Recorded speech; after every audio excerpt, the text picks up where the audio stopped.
ایک بدو آیا، کہنے لگا محمد اب کبھی بدتمیزی کا جواب غصے سے نہیں دیتے، مسکرا۔ آپ نے کہا ماہیم، مطلب لبیک۔ کہنے لگا تیری 3 باتیں سمجھ میں نہیں آتی۔ کہا کیا؟ کہا تو کہتا ہے ہم اپنا دین چھوڑ کے تیرا دین قبول کر لیں گے، کیوں چھوڑیں گے اپنا دین؟ ہم کہا اچھا، اور کہا تو کہتا ہے روم بھی فتح کر لے گی تیری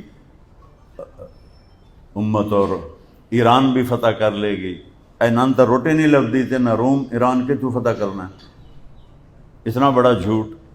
ہم کہا اچھا، اور تیسرا تو کہتا مر کے مٹی ہو جائیں گے جب ہم پھر زندہ کیے جائیں گے اور پھر جنت دوزخ ہے، بھلا مر کے کوئی آج تک واپس آئے؟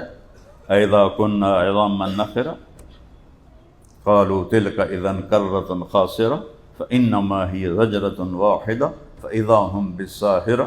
اللہ نے پہلے ہی قرآن میں بتا دیا تھا کہ یہ کہیں گے جب ہم مٹی ہو جائیں گے اور ہم كنا عظاما وترابا، تو پھر ہمیں کون قبروں سے اٹھائے گا؟ آپ نے فرمایا انشاءاللہ تیری زندگی لمبی ہوگی۔ جس کو بھی آپ یہ فرماتے تھے وہ ہمیشہ لمبی عمر پا کے مرا ہے۔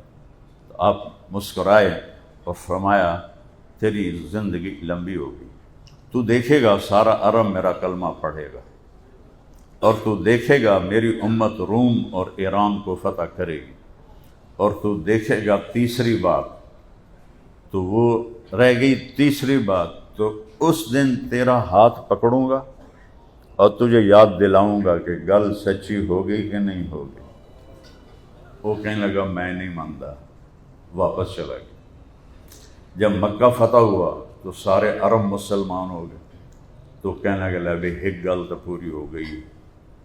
اور قیامت کے دن جس کا ہاتھ اللہ کے نبی نے پکڑ لیا جنت میں پہنچانے سے پہلے نہیں چھوڑیں گے۔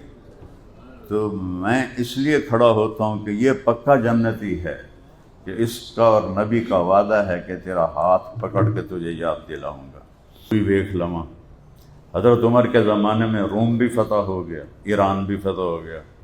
کہنے لگا بے دوئی گل بھی ہو گئی، کون ہوئے تری بھی سچی ہو جاوے تے میں ماریا جاواں، چل کے کلمہ پڑھ لواں تو چنگی گل ہے۔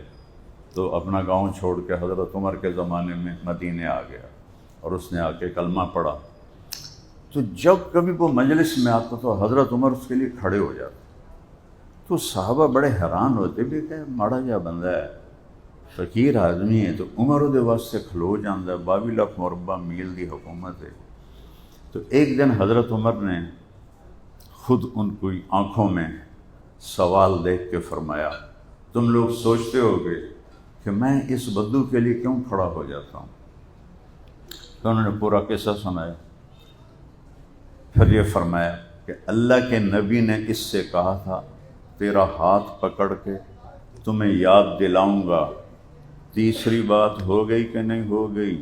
اور تو میرے بھائی بہنوں اپنا ہاتھ نبی کے ہاتھ میں دے دو۔